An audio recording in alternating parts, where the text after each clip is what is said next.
আল্লাহর নবী কাঁদতেছেন, চোখ বেয়ে দাড়ি মুবারক বেশে বেশে পানিগুলো পড়তেছেন। ফাতেমা জিজ্ঞাসা করে, বাবা গো, আপনি কান্না করেন কেন? মনে হয় আপনার মনে হয় আমার কথা মনে পড়বে, আমার কথা মনে করে কান্নাকাটি করতেছেন। না, তোমার কথা মনে করে কান্নাকাটি করি না। তাহলে মনে হয় হাসান হুসাইনের কথা স্মরণ করে কাঁদতেছেন। না, হাসান হুসাইনের কথা স্মরণ করেও কান্দি না। বাবা গো, আপনি মনে হয় আমার মায়ের কথা স্মরণ করে কাঁদতেছেন। না, তোমার মার কথা স্মরণ করেও কান্দি না। বাবা গো, আপনি কি জন্য কান্দেন গো বাবা? আমাকে একটু আশ্বস্ত করেন, কি জন্য কান্দেন? নবী আবার দুই চোখের পানি ছেড়ে দিয়ে কয়, ফাতেমা রে, আমি কান্দি আমার গুনাহগার উম্মতের জন্যে। আমি কান্দি আমার গুনাহগার উম্মতের জন্যে।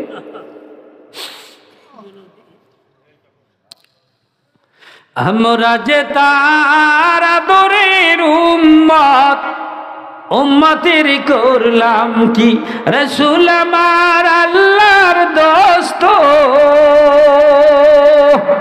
আখেরি নবী। আমরা যে তার মুহাব্বতের উম্মত, উম্মতের করলাম কি?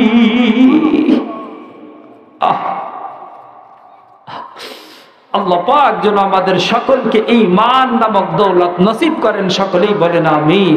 কুল্লু মান আলাইহা ফানি ওয়া ইয়াবকা ওয়াজহু রাব্বিকা যুল জালালি ওয়াল ইকরাম।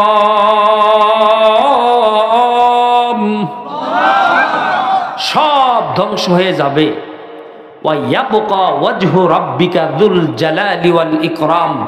একমাত্র সম্মান এবং ইজ্জতের মালিক মহান আল্লাহ বাকি থাকবে। সুবহানাল্লাহ। ওনার ছাড়া আর কেউ থাকবে না। মালাকুল মউত আজরাইল, আল্লাহ পাক বলবে সব কিছু ধ্বংস করার পর, ইয়া মালাকুল মউত, মউত, মালাকুল মউত তুমিও মৃত্যুবরণ করো। সঙ্গে সঙ্গে মালাকুল মউত নিজে মৃত্যুবরণ করবে। করার আগের যে আগ মুহূর্তটা, এই মুহূর্তটা আল্লাহকে ডাক দিয়া বলবে, আল্লাহ, মৃত্যুর যে এত কষ্ট আর এত যন্ত্রণা যদি জানতাম, এর দায়িত্বই আমি কোনোদিন গ্রহণ করতাম না। এত কঠিন অবস্থা। আয় মাহফিলের সামনে থেকে গেদা গেদা পোলাপান সব সরাও তো, এগুলো তো আমার ডিস্টার্ব করতেছে। কোত্থেকে এই ফেরেশতা বাহিনী আইছে রে? তাহলে বাকি থাকবে কে? মাত্র কয়েকজনে বলছে, সবাই বলেন। আমার সাথে কথা বলতে হবে। আমি যা ওয়াজ করে যাব জানি 6 মাস মনে থাকে, এরকম করে আমি বয়ান করি। এজন্য আপনাকে দিয়ে কথা কওয়াইতেছি। টিচার লেকচার দিতেছে, ছাত্র যদি তার উত্তর প্রতি উত্তর হ্যাঁ না না বলে, ওই ছাত্র জিন্দেগি তো পড়া পারবে না। জোরে কান ঠিক না? ঠিক। হ্যাঁ, লক্ষ্য করেন। সম্মান এবং ইজ্জতের মালিক মহান আল্লাহ পাক বাকি থাকবে কেন? আল্লাহর মউত নাই, তিনি হলো স্রষ্টা। আর যিনি স্রষ্টা, তার যদি মরণ থাকে তাহলে সে স্রষ্টা হওয়ার যোগ্যতা রাখে না। তাই আল্লাহ কয়, তোমরা যাগো ইবাদত করো। এরকম বুঝছেন তো? আল্লাহ কয়, আমওয়াতুন গায়রু আহিয়া,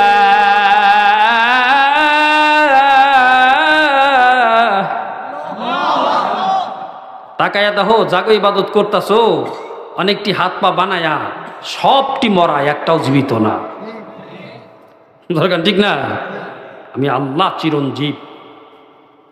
আল্লাহ পাক বলছেন, আল্লাহু লা ইলাহা ইল্লা হুয়াল হাইয়ুল কাইয়্যুম।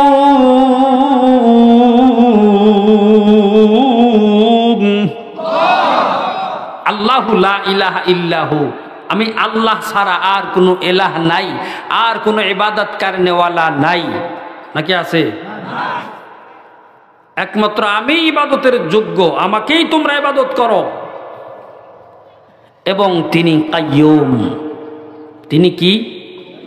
কাইয়ুমের ব্যাখ্যায় মুফাসসিরিনে কেরাম তাফসীরের কিতাবের ভিতরে লিখেছেন, কাইয়ুম কাকে বলে? আহওয়ালে নাজিরুন ওয়া আমালে হাজিরুন, যিনি বান্দার 24 ঘন্টার অবস্থা সম্পর্কে জ্ঞাত আছেন। বান্দা কি কাজ করতেছে, ভালো করে না মন্দ করে, চুরি করে না ডাকাতি করে, ছিনতাই করে নাকি রাহাজানি করে, যিনি 24 ঘন্টা এই অবস্থা যিনি দেখেন, তার নাম হলো কাইয়ুম। আর একটু জোরে কোন সুবহানাল্লাহ। হাতের ইশারা আঙ্গিত একটু সুবহানাল্লাহ আলহামদুলিল্লাহ কইেন, খালি ধাক্কায়া ঘুতায়া জানি বাইর করা লাগে না। কাইয়ুমের ব্যাখ্যায় মুফাসসিরিনে কিরাম লিখেছেন, আহওয়ালে নাজিরুন, যিনি বান্দার সকল অবস্থা দেখেন। ভালো অবস্থায় থাকলে তাও দেখেন, খারাপ অবস্থায় থাকলেও তাও দেখেন।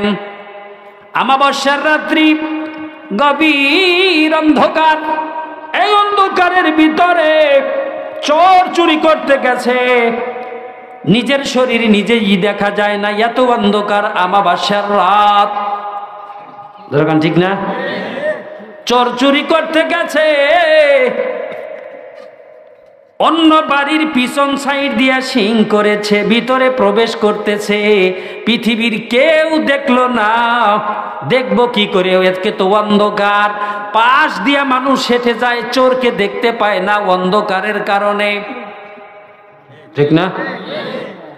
এই অবস্থা পৃথিবীর কেউ দেখে নাই, একমাত্র মহান সত্তা রব্বুল আলামিন, যিনি চোরের অবস্থা সব দেখতেছেন, তার নাম হলো কাইয়ুম। যে যে অবস্থায় থাকুক না কেন, যে হালাতেই থাকুক না কেন, সকল অবস্থা যিনি দেখেন, তার নাম কি? এক নম্বর ব্যাখ্যা কাইয়ুমের। ওয়া আমালে হাজিরুন, বান্দার সকল আমলে যিনি মানে উপস্থিত থাকেন। আর এরূপ বান্দা যখন গভীর রাত্রিতে আল্লাহর সাথে প্রেম করার জন্য গভীর রাত্রিতে উঠিয়া ঠান্ডা পানি দিয়া অজু করে, অজু করে যখন আল্লাহর কুদরতি পায়, সেজদা দিয়া কান্দে, মাবুদ গো, জীবনের গুনাহ খাতা মাফ করে দাও, আত্মীয় স্বজনের গুনাহ খাতাগুলোকে ক্ষমা করে দাও। মাবুদ, আত্মীয় স্বজন পাড়া প্রতিবেশী যারা কবরস্থ হয়েছে, তাদেরকে তুমি মাফ করে দাও। বাড়িতে বাড়িতে পরিবারের সদস্যরাও এই অবস্থা যে দেখতেছেন না, যে আল্লাহর বান্দা আল্লাহর সাথে গুনগুন করে কান্না করতেছেন, সবাই ঘুমে বিভোর, কেউ জানে না যে আপনি তাহাজ্জুদ পড়তেছেন, পৃথিবীর কেউ দেখলো না এই যে আপনি ইবাদত বন্দিগিতে লিপ্ত আছেন, আল্লাহকে ডাক দিতেছেন। আল্লাহ আপনার আমলে হাজির, যিনি হাজির তার নাম হলো কাইয়ুম। বান্দার সকল আমলে উপস্থিত থাকেন, তার নাম কি? কাইয়ুম। চোরে চুরি করছে, আর এক যুবক তাহাজ্জুদ পড়ার লাইগা উঠছে, স্বচ্ছ পানি, পুকুরটা বড়, চোরাই ওই সাইডে ওযু করতেছে, তাহাজ্জুদ যিনি পড়বে এই সাইডে ওযু করতেছে। দুইজনই কিন্তু কাজ করছে, একজনের কাজ অবৈধ আর একজনের কাজ হলো সোয়াবের। যেরকম ঠিক না? এখন চোরাই কয়, হ্যাঁ আমি একাই চোর না, ওই যে ওই সাইডে ওজুটাও চুরি করছে, ওই যে আত্মুখ ধুইতাছে। তাহাজ্জুদ পড়নেওয়ালা যে ছেলেটা উঠেছে, হাত মুখ ধুইতাছে, ছেলেটা কয়, আহারে আমি একাই তাহাজ্জুদ পড়ি না, ওই যে ওই সাইডে আর একটা ভাই তাহাজ্জুদের নামাজ পড়বে, ওযু করতেছে। আসলে কি সে তাহাজ্জুদ পড়বে না চুরি করে এসে ওযু করতেছে? আত্মুখ দিতেছে, ওজু না, আত্মুখ দিতেছে, যেরকম ঠিক না। আলমার ওয়াকিসু আলা নাফসিহি, নিজে যেমন ধারণা করে তেমন। তাহাজ্জুদ পড়ার জন্য যেই ব্যক্তিটা উঠেছে, এই ব্যক্তির ধারণা আমি একাই তাহাজ্জুদ পড়ি না, আরো মানুষ তাহাজ্জুদ পড়ে। চোরের ধারণা আমি একাই চুরি করি না, আরো মানুষ চুরি করে। তার বাস্তব প্রমাণ অপর সাইডে হাত মুখ ধোয়। একজন চুরি করছে, এই অবস্থাও মহান সত্তা দেখেছেন। আর এক ভাই ওযু করে তাহাজ্জুদ পড়ছেও, এই অবস্থাও আল্লাহ দেখেছেন। দুইজনের দুই রকম পুরস্কার, একজনের আমলনামায় গুনাহ আর একজনের আমলনামায় সওয়াব। এই উভয়ের অবস্থা যিনি দেখেন তার নাম হলো কাইয়্যুম। আহওয়ালে নাজিরুন ওয়া আমালে হাজিরুন। আল্লাহ সমস্ত বান্দার অবস্থা দেখেন এবং তার কাজ কৃতিকর্ম কি করেন না করেন সব আল্লাহ দেখেন। জোরে কোন সুবহানাল্লাহ। আল্লাহ কত শক্তিশালী, ওনার মরণ নাই, ঘুম নাই, তন্দ্রা নাই, খাওয়া নাই, দাওয়া নাই। কারণ মানুষের গুণের সাথে যদি আল্লাহর গুণের মিল হয়ে যায়, তখন সে আর আল্লাহ হতে পারে না, সত্তা হতে পারে না, স্রষ্টা হতে পারে না। ঘুম এটা মানুষের খাসলত। মানুষ ঘুমায়, খায়, হয়, যেরকম ঠিক না ভাই? ঠিক। মানুষের গুণের সাথে আল্লাহর কোনো গুণের কি নাই ভাই? মিল নাই। আল্লাহ বলছেন লা তাখুযুহু সিনাতুন ওয়ালা নাওম। তিনি ঘুমানো না এবং তন্দ্রাও যান না। ঘুম আর তন্দ্রা দুইটা দুই জিনিস। ঝোমেও না, ঘুমানো না। ঘুম আসলে পারে মানুষ অর্ধেক মরণ। ঘুমাচ্ছে, ঘরে থেকে চোরে চুরি করে নিয়ে গেছে গা, হ্যাঁ জানে না, তাহলে অর্ধেক মরণ না? অর্ধেক মরণ। চুরি করে নিয়ে গেছে গা। আর একটা হলো ঝুমুনি। জুমার দিন নামাজ পড়তে গেছে, বাড়িতে এসি করা, বড় চমৎকার সুন্দর পরিবেশ, এসি করেছে, বাড়ি টাইলস করেছে, চিন্তায় ঘরে ঘুম হয় না। অথচ এই ব্যক্তি জুমার দিন নামাজ পড়তে গেছে, 3 সেট মসজিদ, কোনো মতে ফ্যানগুলো ঘুরতেছে। খুতবার সময় এই ব্যক্তি এমনভাবে ঝুমতেছে যে হ্যাঁ ঝুমে ঝুমে যা আর একটার গায়ের মধ্যে যা ছিটকে পড়তেছে। যেরকম ঠিক না ভাই? ঠিক। এত ঘুম, ধাক্কা দেয়, ওঠে, ফাল দিয়ে ওঠে, চোখের মধ্যে ডলা দেয়, মনে মনে ভাবে এত ঘুম আমাকে, হ্যাঁ আমার উপরে নাজিল হইল, বাড়িতে এসি করছি কত সুন্দর, ওখানে তো আমার এরকম আরামের ঘুম আসে না, মসজিদে আসলাম আর এত ঘুম কেন চাপ দিল? এটার ব্যাখ্যা তো ওই লোক জানে না, কারণ ওই লোকের তো ইসলামিক জ্ঞান নাই। যেরকম ঠিক না? আল্লাহ পাকের সাকিনা নাজেল হয় 3-4 ক্ষেত্রে। আল্লাহ পাক সাকিনা নাজেল করেন। তার মধ্যে মসজিদে যখন আল্লাহর বান্দারা প্রবেশ করেন, তখন সাকিনা নামক জান্নাতি আবহাওয়া দ্বারা আল্লাহ পাক মসজিদের সকল মুসল্লিকে বেষ্টন করে নেন। 1 নম্বর সাকিনার ব্যাখ্যা। 2 নম্বর ব্যাখ্যা হচ্ছে যখন কোরআন তেলাওয়াত করে এবং নামাজে থাকে, সৎ আমল করতে থাকে, তখন আল্লাহ পাক জিবরাইল আমিন ফেরেশতাকে বলে, যাও জান্নাতের ভিতরে একটা সাকিনা নামক ছাতা বানায় রাখছি, এই ছাতাটা নিয়ে আমার ওই বান্দাদের উপরে ধরে রাখো। যখন এই 2 কাজের এক কাজ পাওয়া যায়, তখন এই বান্দার ভিতরে আরাম, শান্তি অনুভব হয়। তখন ঘুম তাকে আপনার ঘুমে আক্রান্ত করে, ঘুম তার ভিতরে চলে আসে, তখন এই বান্দা ঘুমাইতে থাকে। সুবহানাল্লাহ। বলে আর ওই রব আল্লাহ রাব্বুল আলামিন ঘুমান না, তন্দ্রাও যান না। কেন রে? আল্লাহ কেন ঘুমায় না? কেন তিনি ঝুমে না? কেন তিনি তন্দ্রা যায় না? বান্দার প্রতি বড় দয়া, বান্দার প্রতি বড় মায়া। কেন ঘুমায় না রে?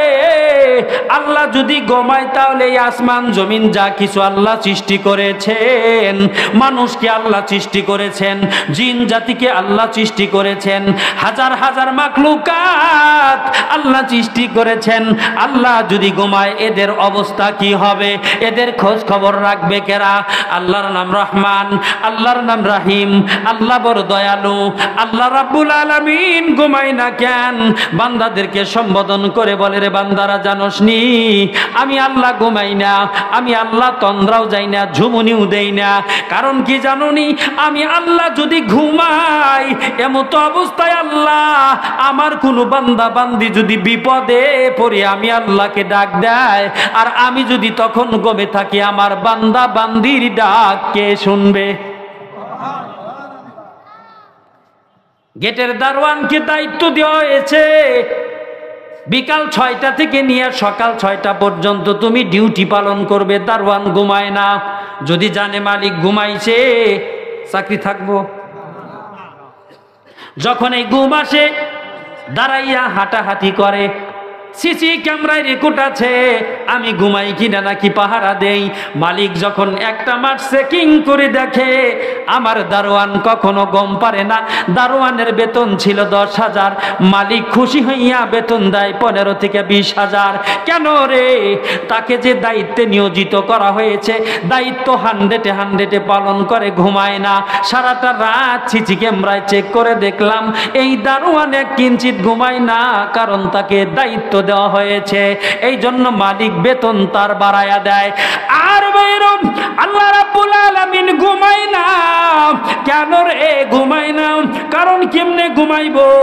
আল্লাহ যদি ঘুমাইয়া যায় রাত 12টার সময়ের প্রসব বেদনা আরম্ভ হয়েছে, বাচ্চা প্রসব করবে, পৃথিবীর সমস্ত মানুষের কাছ থেকে বঞ্চিত হইয়া এইবার মা যখন আল্লাহকে ডাক দেয়, আল্লাহ পৃথিবীর ডাক্তার ফেল, পৃথিবীর সমস্ত যারা আমাকে চেষ্টা করলো পারলো না, দুনিয়ার ওজা ফেল, ডাক্তার ফেল, মাবুদ গো মেহেরবানি করে তুমি আমার সহায়ক হয়ে যাও। তুমি আমাকে সৃষ্টি করেছো, তুমি আমাকে পয়দা করেছো, আমার পেটে বাচ্চা দিয়েছো, আমি বিপদে পড়েছি, এই বিপদ থেকে উদ্ধার করার মতো দুনিয়ার কোনো মানুষ নাই।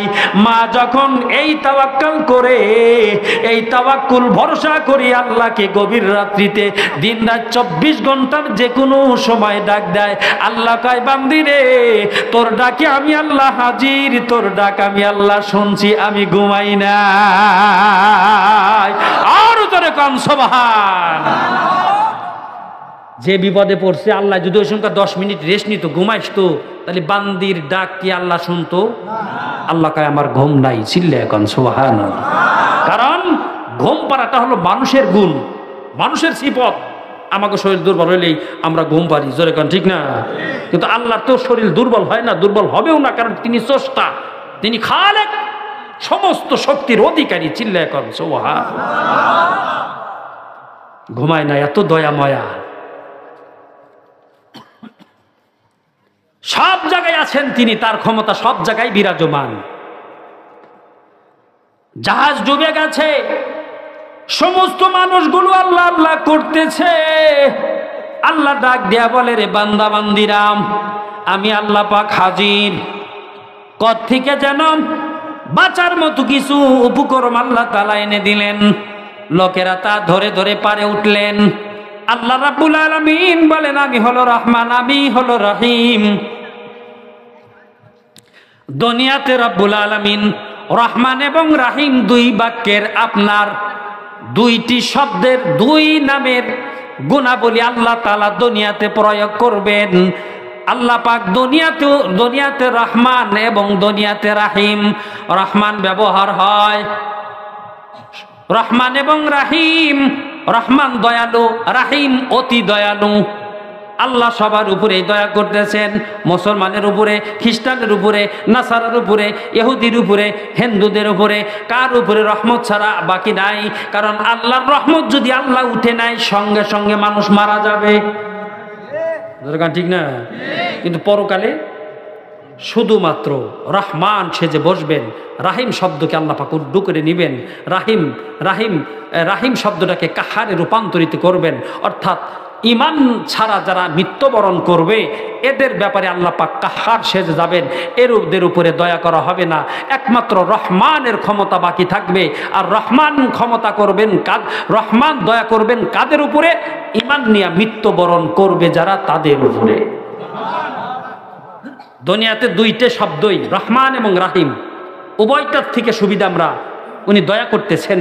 কিন্তু পরকালে হাসরের ময়দানে আল্লাহ পাক শুধু রহমান শব্দ ব্যবহার করবেন, রাহিম শব্দকে আল্লাহ পাক রূপান্তরিত করে ওখানে আল্লাহ সুবহানাহু ওয়া তাআলা কাহ্হার শব্দ অর্থাৎ কঠিন আকার নিয়ে বসবেন।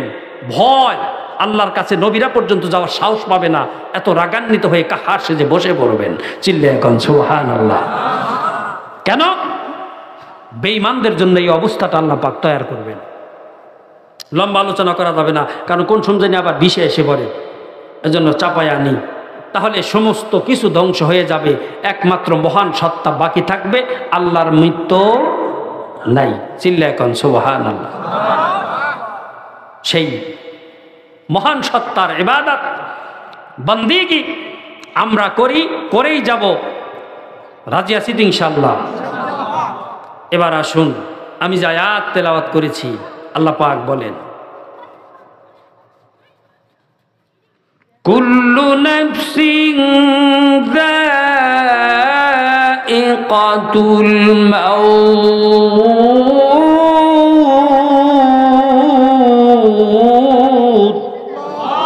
প্রত্যেক প্রাণীর মৃত্যুর স্বাদ গ্রহণ করতে হবে। মৃত্যু থেকে পলায়ন করার কোনো সুযোগ নাই। এখন এই মৃত্যুটা আজকের বিষয়, এখন বোঝা বড় সহজ। আজ যে বিষয়টি নিয়েছি সে বিষয় হচ্ছে মৃত্যুর যন্ত্রণা এবং আমাদের করণীয়। এবার আসেন, মৃত্যুর যন্ত্রণাটা এই আয়াত দ্বারা কি বোঝায়? এই আয়াত দ্বারা সাবেত হয়, মুফাসসিরিন ইকরাম লেখেন, মানুষের যখন সাকরাত আরম্ভ হবে, মালাকুল মউত আজরাইল আলাইহিস সালাম যখন জান কবজ করবে, তখন প্রত্যেকটা মানুষের এই সাইডে কি রান্নাবাড়ি হইতেছে? এই সাইডে ভ্রমণ করে কেরা রে? ওরা তোরা আয়, তবে একটু সুমিয়া খাইয়া দিই, এদিকে আয়। গান ঠিক না? শয়তান সব জায়গায় খুঁচায়। শয়তান তো এই যে আপনারা এনে বইছেন, শয়তানের ভালো লাগতেছে না, যেহেতু কেমনে উঠিয়ে নেওয়া যায়। যারা গান ঠিক না? কি আপনাকে কি কষ্ট হইতেছে? সত্য করে কোন কষ্ট হইতেছে? কষ্ট হইলে ভালো, আমি তাড়াতাড়ি যেতে পারবো। কষ্ট হইতেছে? লক্ষ্য করে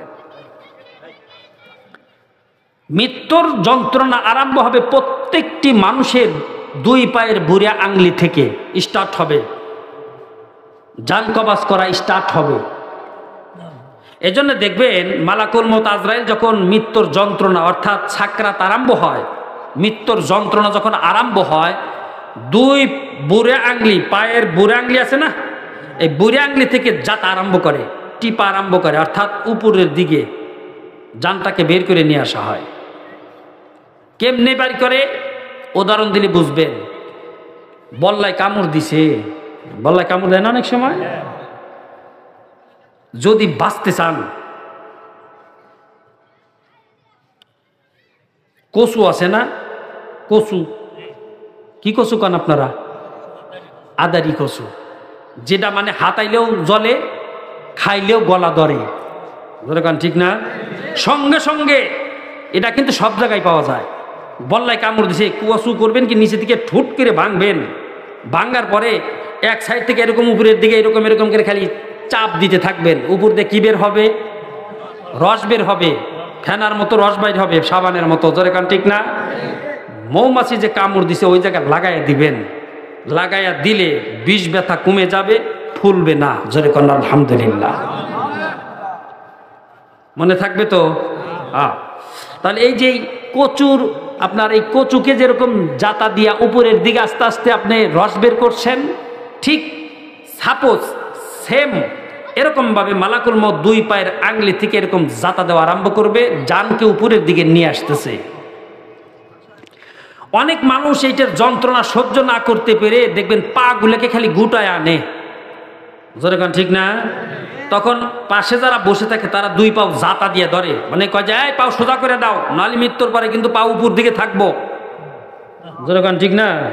তখন কি করে, নাই বান দেয় অথবা জাতা দিয়ে ধরে রাখে, আর কিছু লোক আছে এখন এই মৃত্যুর যন্ত্রণাটা সবার জন্য সমান না, কারো কম, কারো বেশি, কারো আরো বেশি।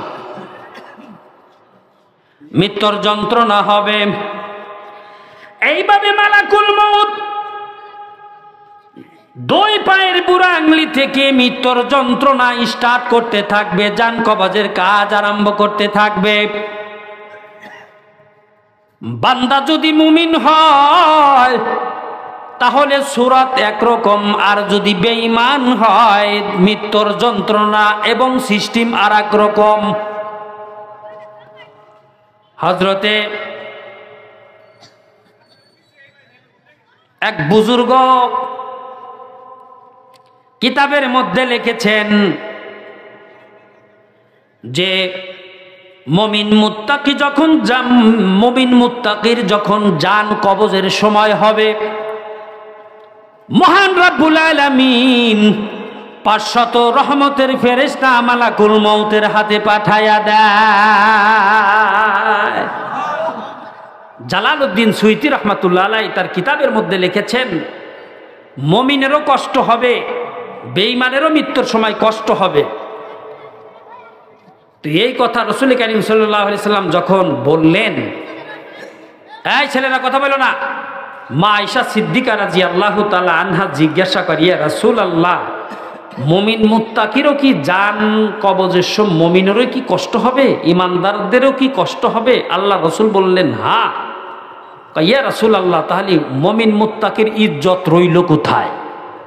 যেরকম ঠিক না, কাফের বেঈমানের যদি মওতের সময় কষ্ট হয়, মুমিন মুত্তাকিরও যদি কষ্ট হয়, তাহলে ইমানদারের সম্মান রইল কোথায়? আল্লাহর রাসূল ডাক দিয়া বলেন, আয়েশা রে, মুমিন মুত্তাকির জান কবজ করার সময় কষ্ট হবে, তবে শোনো, মুমিন মুত্তাকির জান যখন আল্লাহ বের করবে, আল্লাহ এই জান কবজ করার সময় যে কষ্ট হবে, মুমিন মুত্তাকিনকে আল্লাহ আনন্দে রূপান্তরিত করে দিবে। আর জোরে কোন সুবহানাল্লাহ। মুমিনের কষ্ট হইব কিন্তু আনন্দে রূপান্তরিত করে দিবে। এটা উদাহরণ দিলে কেমনে বুঝবেন? কোন উদাহরণ দিলে বুঝবেন ভালো করে? উদাহরণ দেবো একটা, লক্ষ্য করেন। এক যুবক পাশের বাড়ির একটা মেয়েকে খুব চয়েস করে, কিন্তু মেয়েটা একটু দেমাক দেখায় ওই গরিব ছেলেটাকে এত চান্স দেয় না, সাড়া দেয় না। ওর টার্গেট কোটিপতির লাগে বিয়া হমু, ছেলের টার্গেট যদিও আমি রিক্সা চালাই কিন্তু ওরে তো আমার চয়েস হয়, ও যদি আমার লাগে বিয়া বইতো কতই না শান্তি পাইতাম। বলতেও সাহস পায় না, কিন্তু আচরণ বিধিতে মেয়েটাকে বোঝায় যে আমি তোরে ভালোবাসি। মেয়েও বোঝে কিন্তু মেয়ে চান্স দেয় না। এভাবে 1 বছর 2 বছর 3 বছর গেছে গা, বিয়েও ফাঁকে থেকে আসে না। চিন্তা করলো ছেলেটা এত পিছনে 3 বছর যাবৎ ঘুরতাছে, তাহলে দেখি একটা পরীক্ষা দিয়ে দেখি, পরীক্ষা যদি আসলে কি প্রকৃত ভালোবাসে নাকি মানে হুদেই যেরকম ঠিক না। পরে পরীক্ষা দিছে যে সত্যি কি তুমি আমাকে ভালোবাসো? যে হ্যাঁ। তাহলে শোনো, কালকে আমাদের বাসায় আসবা, মেয়েদের বাসায় যাইতে আবার একটা খাল পাড়ি দেওয়া লাগে। মাঘ মাসে শীত, খাল পাড়ি দিয়ে যেতে হবে ওই মেয়ের বাড়ি। 11টার সময় যাওয়ার কথা, এবং কিছু হাদিয়াও নিয়ে যাইও, খালি হাতে দেখা করবা কেমনে? ঠিক আছে, তোর প্রকৃত ভালোবাসি, আমি তোর লগে দেখা করুম, যা। মানুষ দেখার ভয়তে দুজন বাঁচছে। ছেলে রিক্সা চালায়, চিন্তা করতেছে আগামীকাল ওয়াদা দিছি দেখা করব, তাহলে যাবো যে, ওর জন্য তো কিছু নিয়ে যেতে হবে, যেরকম ঠিক না। কত কিছু নিয়ে যেতে হইব না, নাহলে তো লাইক করবো না। সকালবেলায় ব্যান টুলি নিয়ে বের হয়েছে, মনের ভিতরে আনন্দ, কালকে দেখা করার ডেট, 3 বছর পর। রোড দিয়ে যাইতেছে, সিমেন্টের ঘর থেকে ডাক দিছে, এই রিক্সা ব্রেক, তুমি কি 10টা বস্তা ওই হাজিবাড়িতে নিয়ে দিয়ে আসতে পারবা সিমেন্টের? কন কি 15টা পর্যন্ত টানি? হ্যাঁ, 10টা তো ব্যাপার হইল নাকি, 15-20টা দেন না, উঠিয়া দেন কেমনে নিয়ে যায়। ডায়লগটা দেখছেন? আসলে কিন্তু 5টা নিয়ে কুতে। হ্যাঁ, আজকে এত ডাপট ক্যা? মনের ভিতরে আনন্দ আছে না নাই? কথা কয় না কে? এই যে ডায়লগগুলো যে দিতেছে, মাত্র 10টা 15টা দেন না, ওর টার্গেট বস্তা যত বেশি নিতে পারবো টাকা তত বেশি পাবো। এইবার সিমেন্টওয়ালা 10টা উঠিয়ে দিছে, উঠিয়ে দেওয়ার পরে দেখবেন যে সাইডে একটা টায়ার থাকে, টায়ার কান্দের লগে বাজায়া যখন সামনের দিকে জাতা দিছে, ব্যান্টুলি আর নড়ে না। এখন মালিক কয়, কিরে এতক্ষণ না কি বাহাদুরি দেখাইলি, এখন তো সরাইতে আরস না? কয় এই জায়গাটা একটু ডাল একটু উপরে উঠে দেন না, দেখেন না কেমনে নিয়ে যাই। যাজ্ঞা 2-3 জনে ধরে ব্যান্টুলিটা সড়কে নিয়ে দিছে। এইবার আস্তে আস্তে যাইবার লাগছে।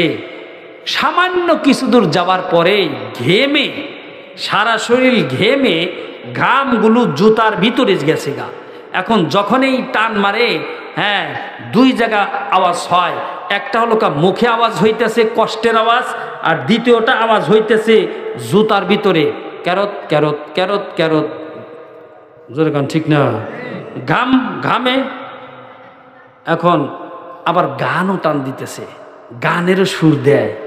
কিরে এত কষ্ট, ঘামতেছে, মুখকে চ্যাগা ব্যাগা করে টানতেছে, আবার জুতায় ঘাম গিয়ে জুতার ভিতরে একটা আওয়াজ হইতেছে, হ্যাঁ দিয়ে গান গায়।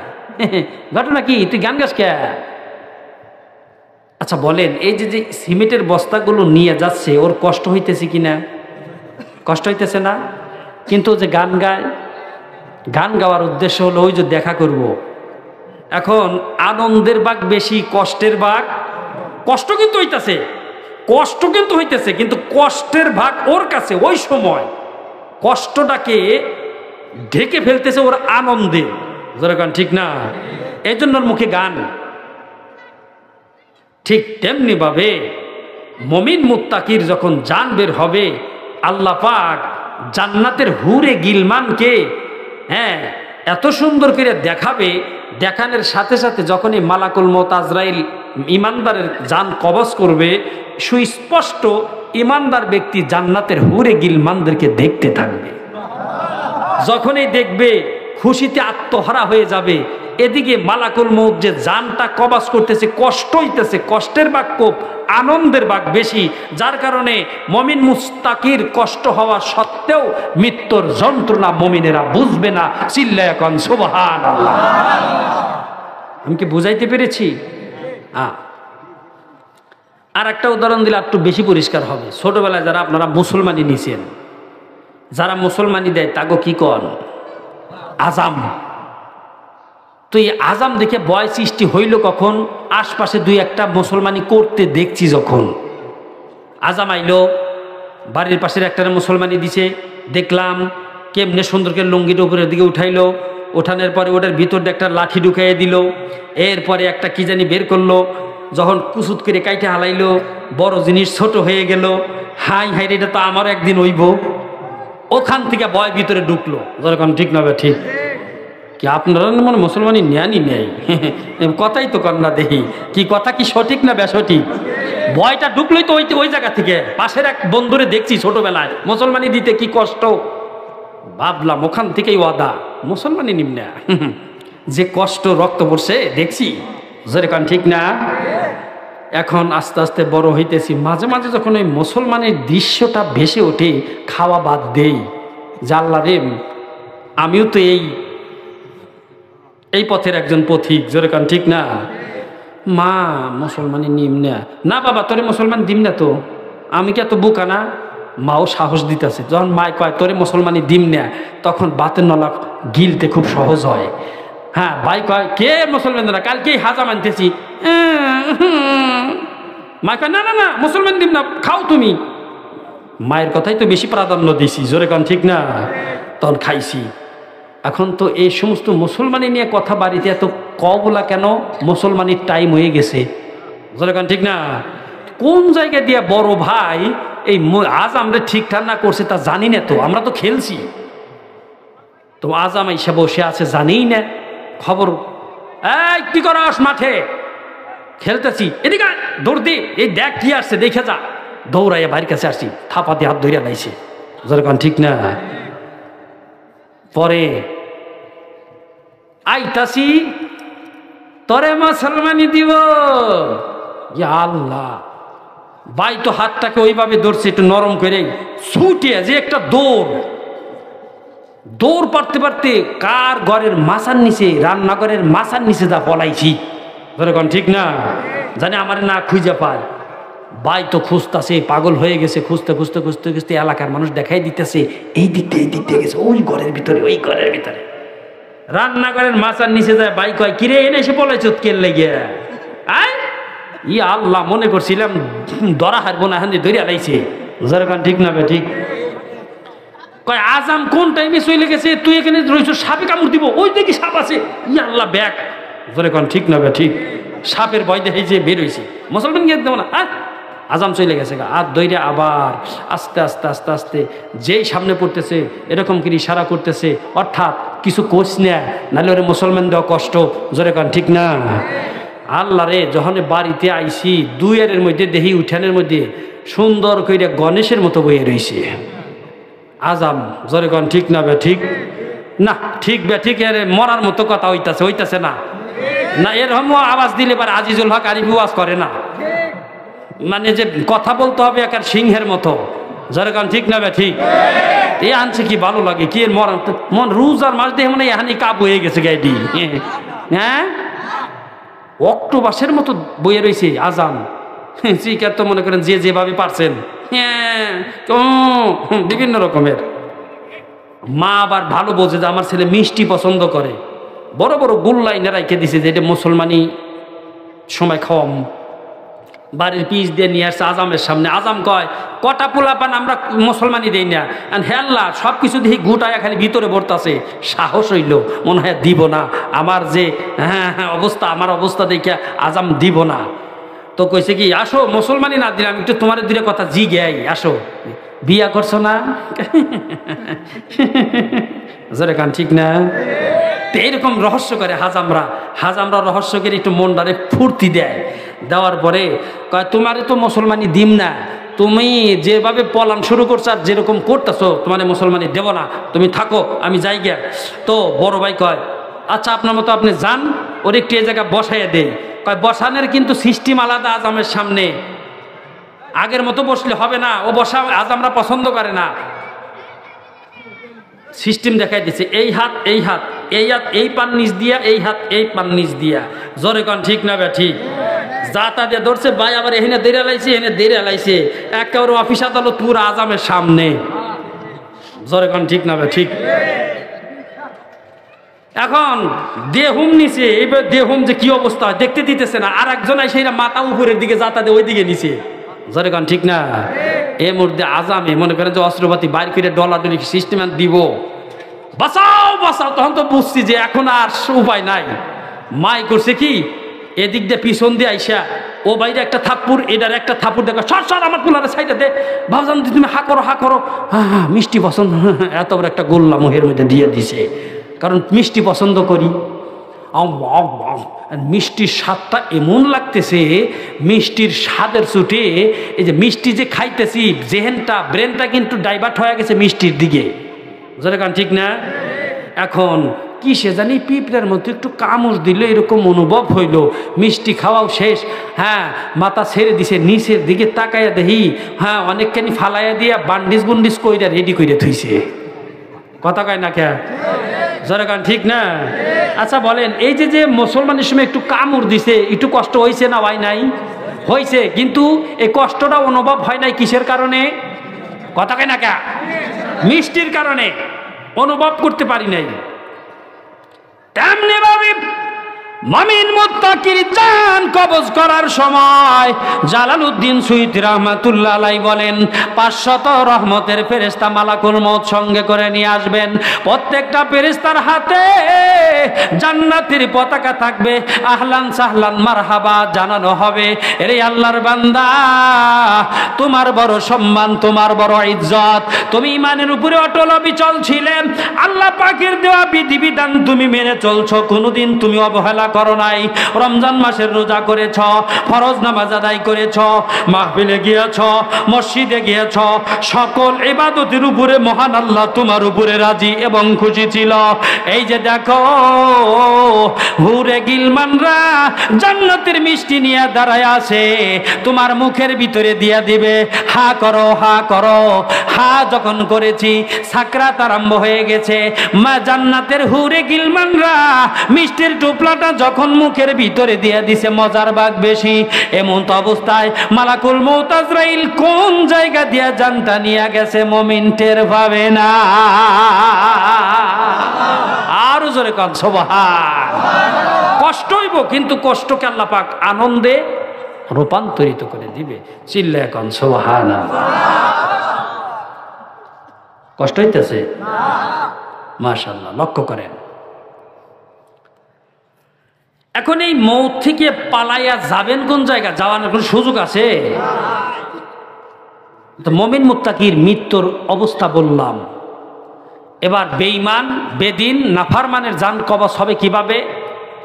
জালালউদ্দিন সুয়ুতী রাহমাতুল্লাহ আলাইহি বলেন, 500 গজবের ফেরেশতা, আযাবের ফেরেশতা মালাকুল মউতের হাতে পাঠানো হয়। যখন মালাকুল মউত আজরাইলের সঙ্গে 500 গজবের ফেরেশতা দেখতে পায়, তখন তার রূহটা সে তার বড় বড় চক্ষুকে বড় বড় কইরা হালায়া দেয়। কই যাব রে, কোথায় পালায়া যাব, কোথায় গেলে আমি পরিত্রাণ পাবো, যাওয়ার জায়গা নাই। এদেরকে দেখে ভীতু সন্ত্রস্ত হয়ে যায়। মালাকুল মউত আজরাইল যখন জানটা কবজ করে, তখন হলো আপনার চক্ষুগুলো বড় বড় হয়ে যায়। জান কবজ করতে করতে আত্মাটা রূহটাকে যখন হলকমের কাছে এনে থামিয়ে দেওয়া হয়, আল্লাহ পাক কোরআনে বলেন, কাল্লা ইযা বালাগাতিত তারাকিয়া ওয়া কিলা মান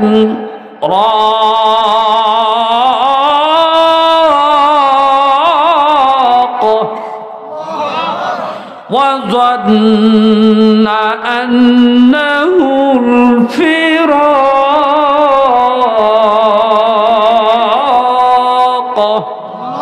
কাল্লা ইযা বালাগাতিত তারাকিয়া, যখন জানটাকে রূহটাকে হলকমের নিকট এনে ওখানে স্টক করে দেওয়া হয়।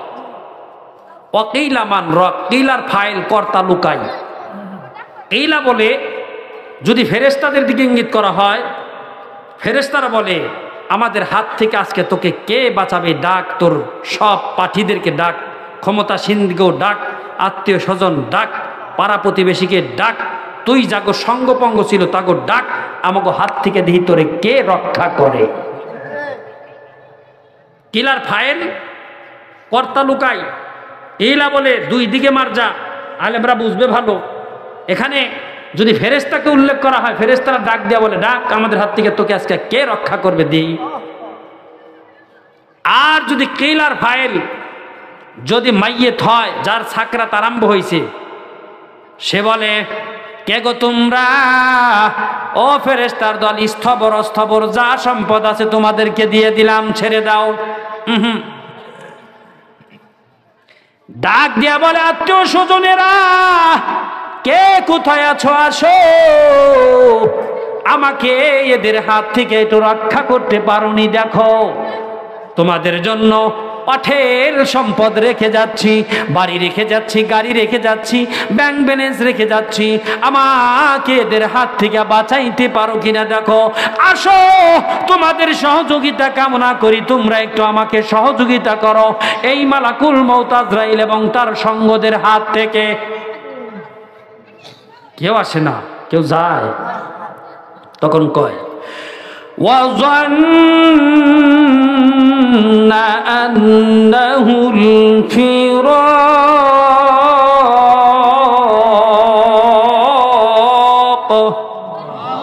তখন এই বান্দা বলে বুঝতে পেরেছি, ধারণা হয়ে গেছে, আমাকে অবশ্যই চলে যেতে হবে, আমাকে কেউ রক্ষা করতে পারবে না, কেউ বাঁচাইতে পারবে না। আমার বুঝ হয়ে গেছে আমাকে কেউ দুনিয়ার কেউ বাঁচাইতে পারবে না, সঙ্গপঙ্গরাও বাঁচাইতে পারবে না, পরিবার পরিজন ছেলে সন্তান কেউ বাঁচাইল না। বুঝতে পেরেছি আমাকে যারা ধরেছে সাধারণ কেউ ধরে নাই, আল্লাহর প্রেরিত ফেরেশতারা ধরেছে, যাদের হাত থেকে রক্ষা পাওয়ার মতো কোনো সুযোগ নাই। বুঝতে পেরেছি আমাকে অবশ্যই চলে যেতে হবে। হায় আমার জীবন, আমার দুনিয়াও বরবাদ, কবর বরবাদ, আখেরাত বরবাদ। সারাটা জীবন আমি কোন পথে ব্যয় করলাম, আমাকে তো রক্ষা কেউ করলো না। মরণ থেকে যতই পালাও মরণ তো বাইবে গিরি, যদিও পালাও আকাশ পথে সিথায় লাগিয়ে সিঁড়ি। আল্লাহ কোরআনেও কইছে আইনামা তাকুনু ইউদরিকুমুল মাউত ওয়ালাউ কুনতুম ফি বুরুজিম মুশাইয়াদা। কবর থেকে মরণ থেকে যতই পলায়ন করো কোথাও তুমি যেতে পারবা না। যদিও লোহার প্রাচীরের ভিতরে পলায়ন করো, কেমন জায়গা পলায়ন করছো যেখানে বাতাস পর্যন্ত ঢুকতে পারে না, এমন একটা তুমি প্রাচীর বানাইয়া লুকাইছো, পলাইছো, সেখানেও মালাকুল মউত তোমাকে গ্রাস করবে, উপায় নাই, সেখানেও যাবে। মাটির নিচে গ্লাস দিয়া জায়গা বানাইয়া চতুর্দিক মাটি দিয়ে ঢেকে দিছে, মালাকুল মউত মনে ওই জায়গা চিনি না, যাইব ওনেও যাইব। একটা ঘটনা মনে পড়লো, কমু কষ্ট হইতেছে। নারায়ে তাকবীর।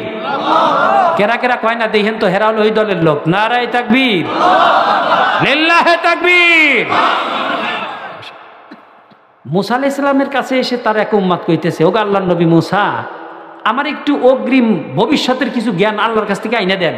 আপনি না নবী, আইনা দেন, আপনি পারবেন, আপনি দোয়া করলে আল্লাহ মঞ্জুর করবো। কয় না, ভবিষ্যতের জ্ঞান আর দরকার নাই, এটা ভালো না, আনা যাব না।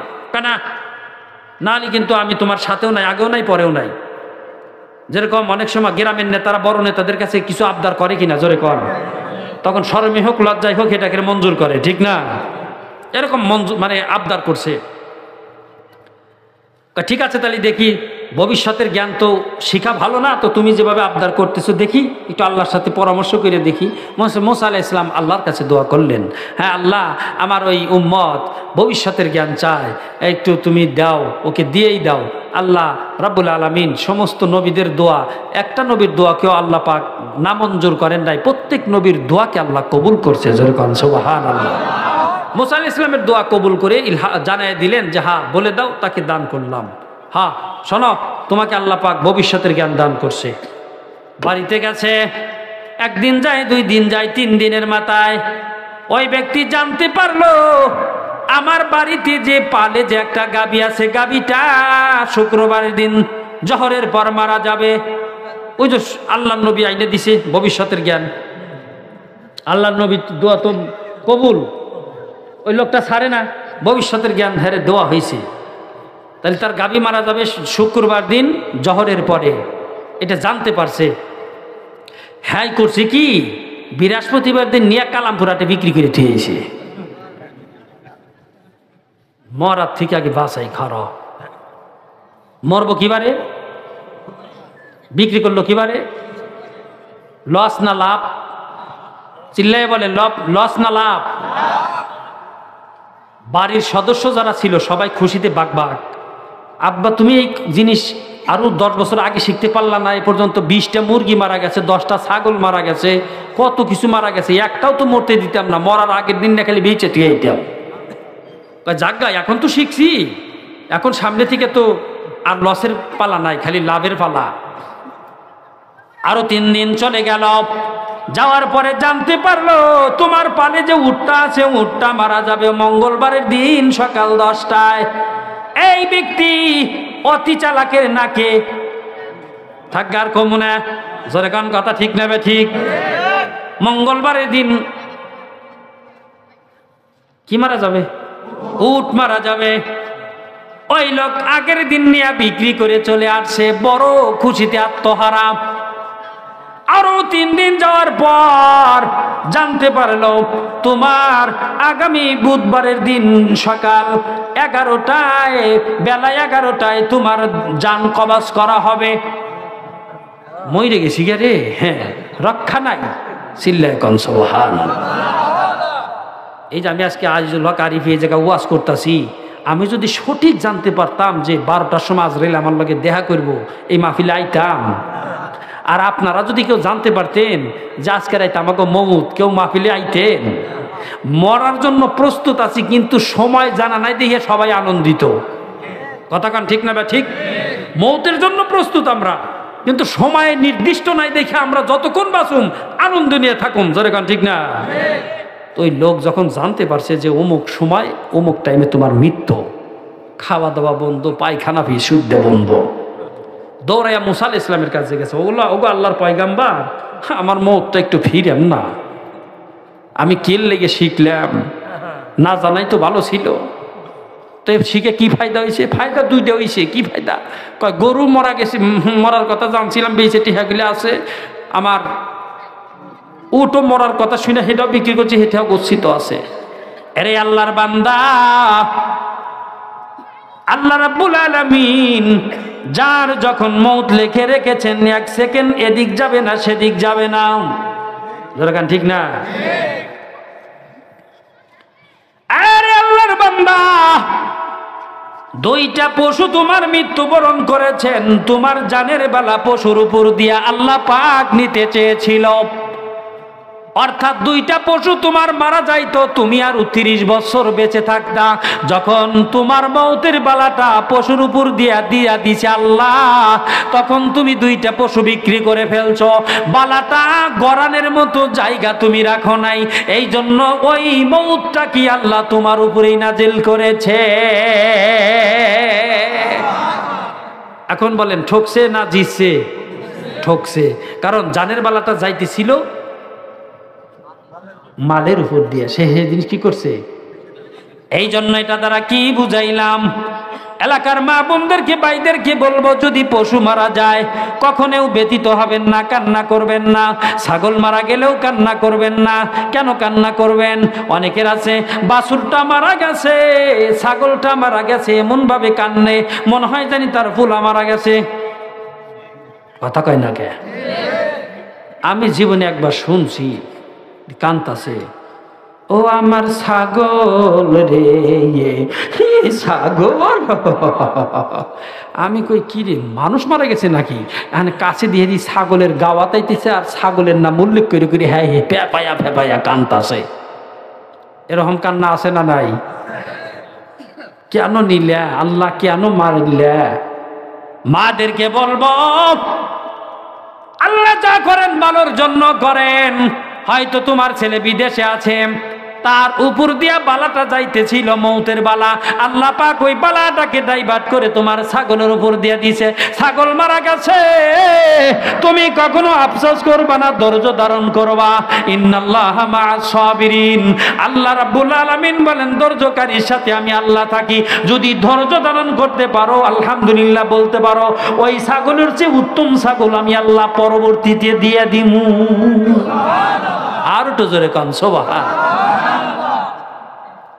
এজন্য যদি কখনো হাঁস, মুরগি, কবুতর, পশু পাখি মারা যায়, দুঃখ প্রকাশ করবেন না, মনে মনে ভাববেন হয়তো কোনো জানের মালা মালের উপর দিয়ে গেছে। জোরে কান ঠিক না? ঠিক। সম্মানিত ভাইরা আমার, যার মৌত যখন আসবে ঠিক নির্দিষ্ট টাইমেই তাকে মৃত্যুর স্বাদ গ্রহণ করতে হবে, পার্থক্য নাই। প্রস্তুত থাকেন। ইযা জাআ আজালুহুম লা ইস্তাখিরুনা সাআহ ওয়া লা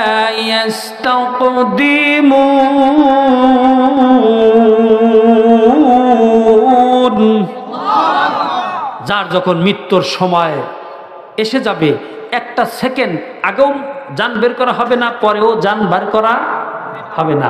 নির্দিষ্ট সময় জান বের করা হবে। এই জান বের করা থেকে পৃথিবীর কোনো জিনিস রক্ষা পাবে না। মৃত্যুর স্বাদ অবশ্যই গ্রহণ করতে হবে। সম্মানিত ভাইরানি আমার, বাবাজিরে আমার, এই জন্য মৃত্যুটা বড় কঠিন হবে, মৃত্যুর যন্ত্রণাটা বড় বেদনাদায়ক। আমাদের করণীয় কি রে? মৃত্যুর যন্ত্রণা থেকে বাঁচার জন্য, মৃত্যুটাকে আনন্দে রূপান্তরিত করার জন্য আমল করতে হবে চারটা। জোরকান কয়টা? চারটা আমল করলে আল্লাহ রাব্বুল আলামিন আমার আপনার মৃত্যুটাকে আনন্দে রূপান্তরিত করে দিবে, রূপান্তরিত করে দিবে। কষ্ট হইতেছে? এক নাম্বার, ইজা উযিয়াল মাইয়িতু ফি কবরিহি জাআল কুরআনু ইনদা রাসিহি ওয়াস-সালাতু আন ইয়ামিনিহি ওয়াস-সিয়ামু আন শিমালিহি ওয়াসাইরুল হাসানাতি ইলা রিজলাইহি রাওয়াহু তাহাবি। আল্লাহর হাবিব বলেন, মানুষ যখন মারা যাবে কবরে রেখে আসা হবে, দুনিয়াতে যারা চারটি আমল করেছিল ওই চারটি আমল তার কবরের বন্ধু হয়ে যাবে। এক নম্বরে, দুনিয়াতে যারা কোরআনে কারিমের উপরে আমল করেছিল, কোরআন বেশি বেশি তেলাওয়াত করেছিল, মারা সকালবেলা, দুপুরবেলা, বিকালবেলা মারা কোরআন তেলাওয়াত করেছিল, আপনারাও কোরআন তেলাওয়াত করেছিলেন, কোরআনের আইনকে বুকে ধারণ করেছিলেন, কোরআন অনুযায়ী জীবনযাপন করেছিলেন, যেটা হালাল মেনেছিলেন, হারাম থেকে বর্জন করেছিলেন, হারাম থেকে দূরে ছিলেন, অর্থাৎ পরিপূর্ণ জীবন ব্যবস্থা কোরআন অনুযায়ী চালাইয়াছিলেন। এভাবে যদি চালাইতে পারেন, আল্লাহর হাবিব বলেন, তুমি যদি এইভাবে আমল করতে পারো কোরআনের উপরে, দুনিয়ায় মৃত্যুবরণ করার পর আল্লাহ রাব্বুল আলামিন এই কবরকে একটা আকার আকৃতি, আল্লাহ রাব্বুল আলামিন কোরআনকে একটা আকার আকৃতি দান করে তোমার বন্ধু হিসেবে আল্লাহ তোমার মাথার কাছে পাঠায়া দিবে। মাইয়া জিজ্ঞাসা করবে, কে তুমি? আমার কবরের ভিতরে এসেছো, তোমার পরিচয়টা কি? বলবে, ওগো আল্লাহর বান্দা, তুমি কি আমাকে চিনো নাই? কয় না, চিনমু কি কইরা? তোমার নাম কি? কয় আমার নাম কোরআন। তে সুরাত কেন? কয় দুনিয়াতে ছিল একরকম সুরাত, হ্যাঁ, বাইন্ডিং আকারে, বই আকারে, কিতাব আকারে ছিল, কবরে তো ওইভাবে আল্লাহ পাঠায় নাই, আমাকে জান দান করেছে, আকার দান করেছে, এবং নূরের জ্যোতি দিয়া আল্লাহ পাক তোমার কবরে বন্ধু হিসাবে মাথার কাছে পাঠাইয়া দিছে, মাথার কাছে পাঠিয়ে দিয়েছি। কোরআনের একাধিক নাম, এক নম্বরে কোরআন, দুই নম্বরে ফুরকান, হাকিম এবং নূর। কোরআনের নূর নাম, কোরআনের আরেকটা নাম আছে কি? নূর। এই নূর যখন বান্দার কবরে যাবে, এই যে লাইট, এর চেয়ে হাজার গুণ পাওয়ার নিয়ে কবরের ভিতরে যাবে, যখন কবর আলোকময় হয়ে যাবে। আরো একটু জোরে কোন সুবহানাল্লাহ। কোরআন পেয়ে খুশি বান্দা, আহ দুনিয়াতে আমল করছিলাম। ওয়াস-সালাতু আন ইয়ামিনিহি, ডান পাশে তাকাইয়া দেখে, কে গো তুমি কোত্থেকে এসেছো, পরিচয় কি? ডাক দিয়া বলে, আমাকে কি চিনেন নাই? আমি হলো আপনার দুনিয়ার নামাজ। চিল্লা এখন সুবহানাল্লাহ। কি জন্য এসেছো তুমি কি জানো না? قال رسول الله صلى الله عليه وسلم مفتاح الجنة الصلاة, নামাজ বেহেশতের চাবি। এই কথাটা বাসের পিছনেও লেখা থাকে, কথা কয় না? বাসের পিছনেও লেখা নামাজ বেহেশতের চাবি, অথচ ড্রাইভার, অথচ হেলবাররা গাঞ্জা খাইয়া কত নামাজও পড়ে না। যেরকম ঠিক না ঠিক? লেখা আছে নামাজ বেহেশতের চাবি, কিন্তু লেখাই আছে, কাজে নাই।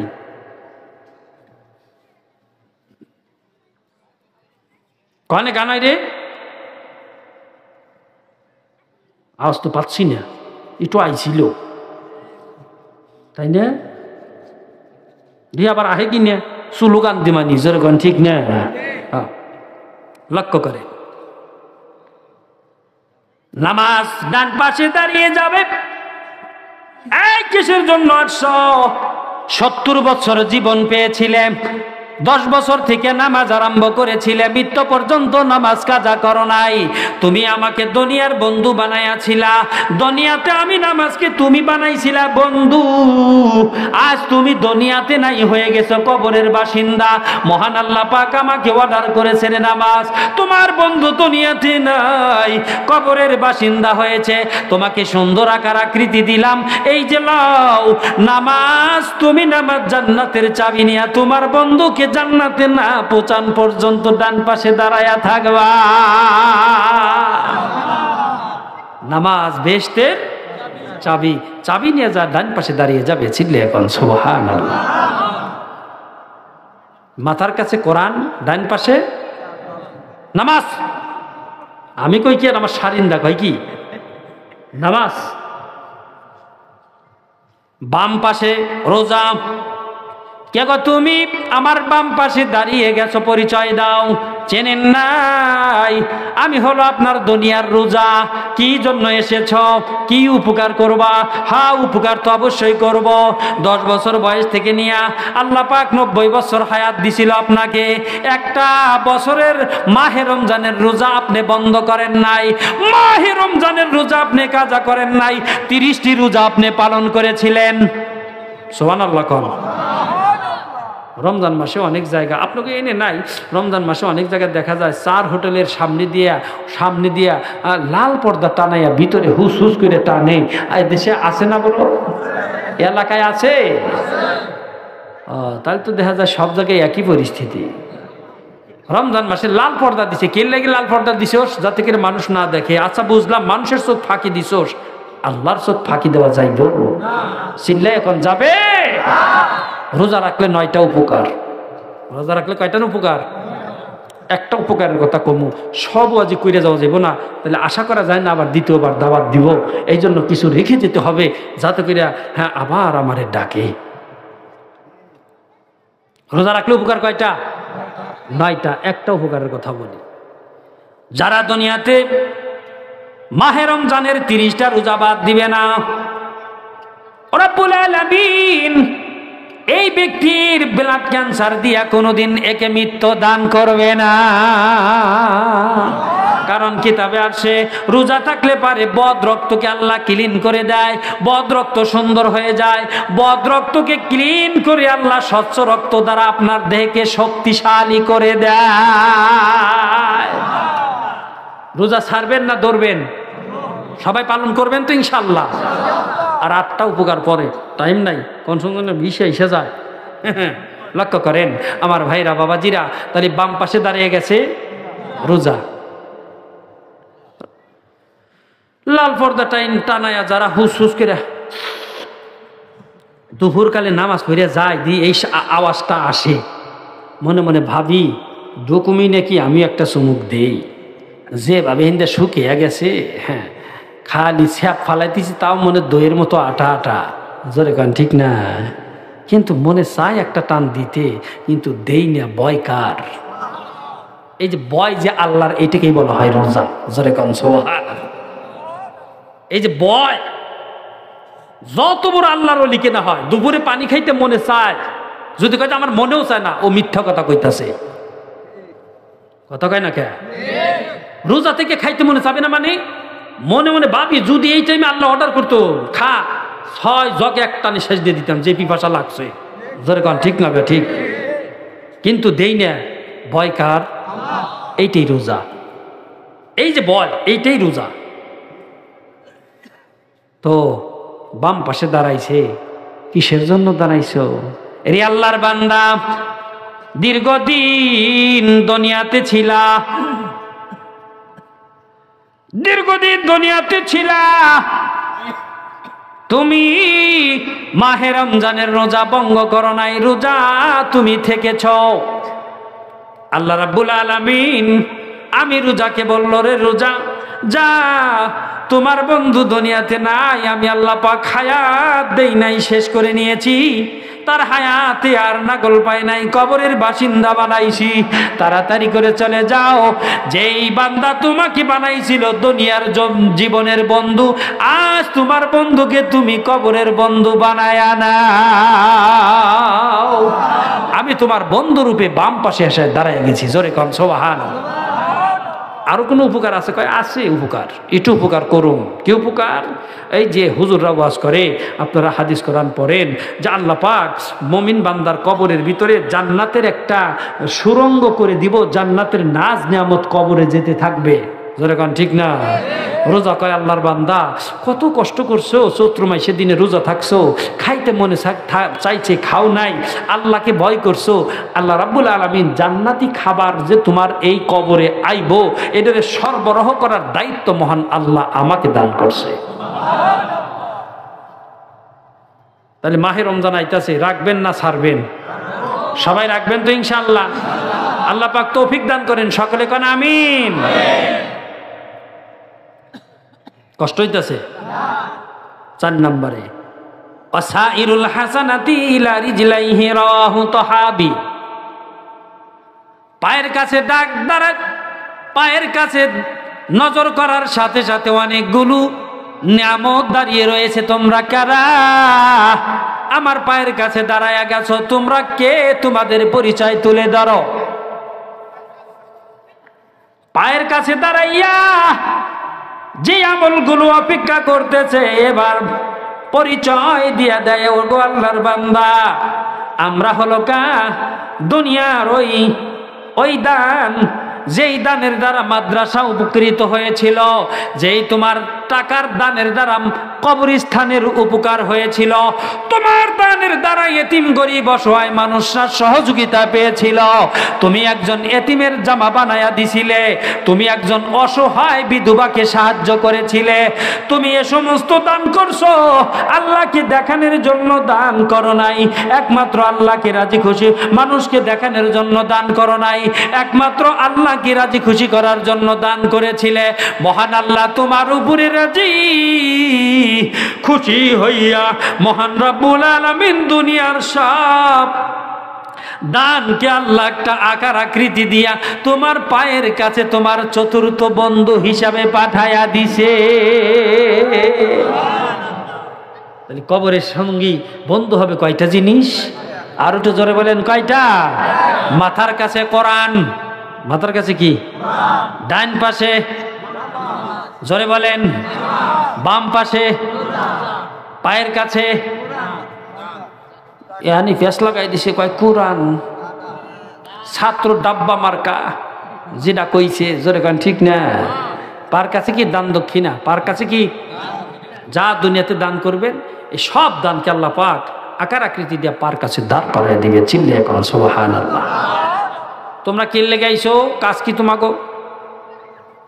এরে আল্লাহর বান্দা আমাদের কাজ কি আপনি জানতে চান? যে হ্যাঁ, যেই ঘরের ভিতরে তোমাকে রাখা হয়েছে ঘরটা বড় কাঁচা, দেখো তাকাইয়া দেখো বালিগুলো ঝরঝর কইরা পড়ে, ঠিক না?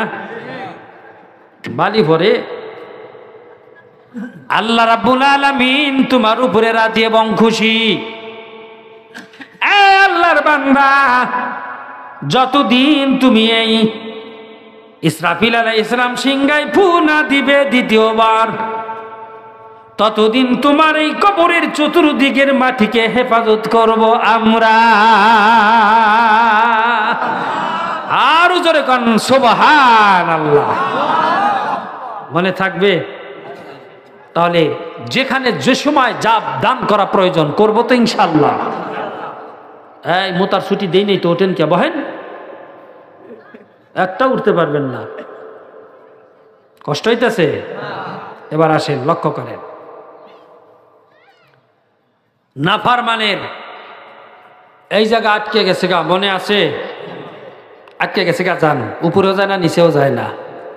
হাফতে দরিয়া গারবানু শাম তানাগার দাত জানে মান, শরবতে দিদার বায়াদ আজনুবে মাহবুবে মান। কবি বলেন নাফরমানের যখন নাকি আপনার জানটাকে আত্মাটাকে এই যেখানে নিয়ে ছাড় দেওয়া হবে, এত পরিমাণ পানির পিপাসা লাগবে যে কলবটা শুকে যাবে। 7 সমুদ্রের পানিও যদি তার হলকমের ভিতরে দেওয়া হয় তথাপি তার পানির পিপাসা মিটবে না, এত পরিমাণ পানির পিপাসা লেগে যাবে। হাফতে দরিয়া গরবানু শাম তানা নাগার দাঁত জানে মান শরবতে দিদার বায়াদ আজলুবে মাহবুবে মান। এত পরিমাণ পানির পিপাসা লেগে যাবে, সাত সমুদ্রের পানিও যদি তার হলকমে মুখের মধ্যে দেওয়া হয় পানির পিপাসা মিটবে না। অবস্থা দেখছেন, এত পানির পিপাসা লাগবে। আরে এইবার যখন সজোরে টান দিয়ে জানটাকে বের করে নিবে, আস্তে আস্তে নিস্তেজ হয়ে যাবে, জাহান্নামের সব অবস্থা তুলে ধরা হবে, সব কিছু সে দুই চোখ দিয়ে দেখতে থাকবে। আমার কি সামনের পরিস্থিতি, কবরের পরিস্থিতি কেমন, হাসরের পরিস্থিতি কেমন, জাহান্নামে যাব নাকি জান্নাতে যাব, সব পরিস্থিতি সুস্পষ্ট সে দেখতে পাবে। তখন অস্থিরতা মানে অনস্থিরতা কাজ করবে, চিল্লায়া চিল্লায়া ডাক দিয়ে বলবে, আমাকে তোমরা এদের হাতে দিও না, কবরে নিও না, আমি সামনের পরিস্থিতি বড় খারাপ দেখতেছি। কান্না করতে থাকবে, চিল্লাইতে থাকবে, কিন্তু মানুষ তা শুনবে না।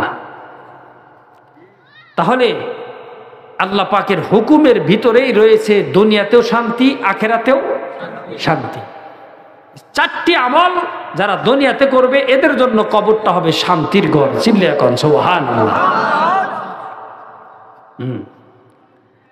আল্লাহ পাক যেন সকল মুমিন মুসলমান ভাই বোনদেরকে ঈমানের সাথে মৃত্যু দান করে, সকলে কোন আমিন। লক্ষ্য করে এইবার মুমিন মুত্তাকি ঈমানদারদেরকে আল্লাহ পাক ফেরেশতাদের মাধ্যমে জানটা বের করে উপরের দিকে নিয়ে আসতেছে। আত্মাকে, রূহকে মেসেজ দেওয়া হয়, আল্লাহ পাক মেসেজ দেয়। রূহ আছে না, এই রূহটাকে আল্লাহ কয়, ইয়া আইয়াতুহান নাফসুল মুতমাইন্নাহ ইরজিই ইলা রাব্বিকি রাদিয়াতাম মারদিয়াহ ফাদখুলি ফি ইবাদি ওয়াদখুলি জান্নাতি।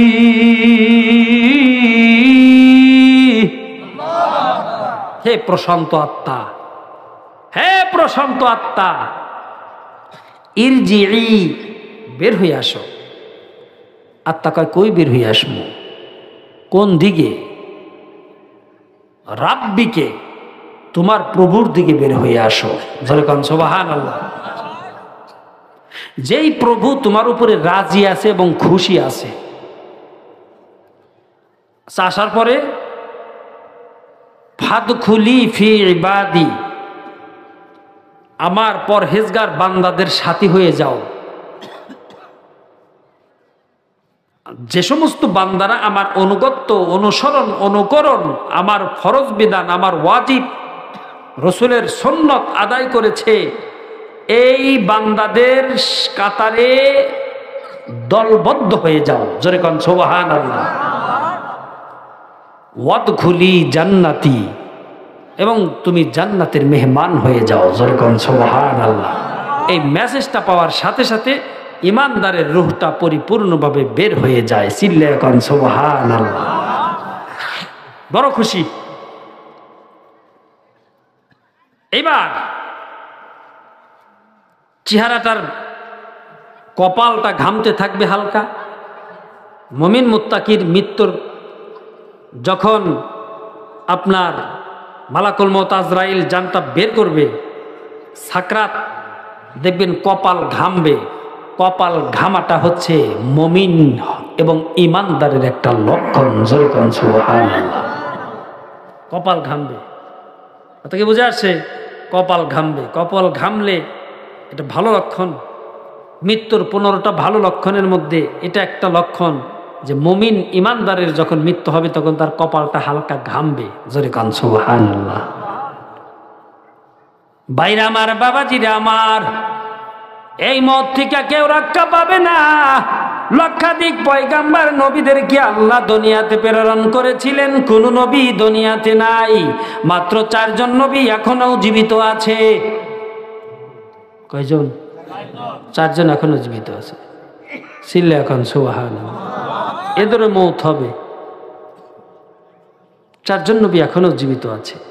2 জন আসমানে আছে, 2 জন জমিনে আছে। জোরে কোন সুবহানাল্লাহ। এরকম সবার শেষে যদি টাইম পাই, এটাতে তালা দিয়ে থইলাম যাতে করে ঘুষিয়া না যাইতে আরে। এখনো কয়জন নবী আছে?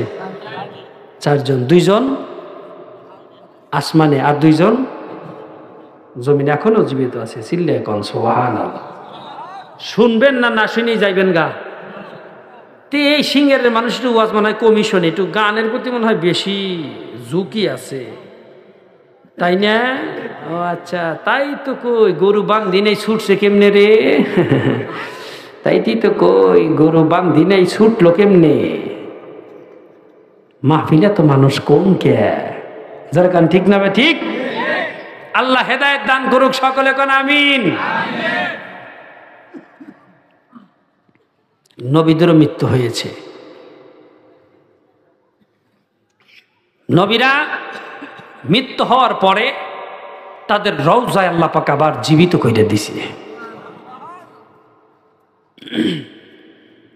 আমার আপনার নবী, তারও মরণ হয়েছে। আল্লাহ পাক বলেন, হে নবী আপনিও বলুন, قل إن صلاتي ونسكي ومحياي ومماتي لله رب العالمين।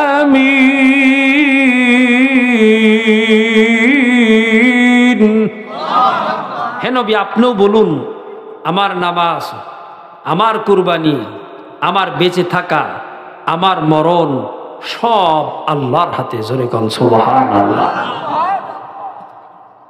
মরণ জীবন কার হাতে? আল্লাহর হাতে।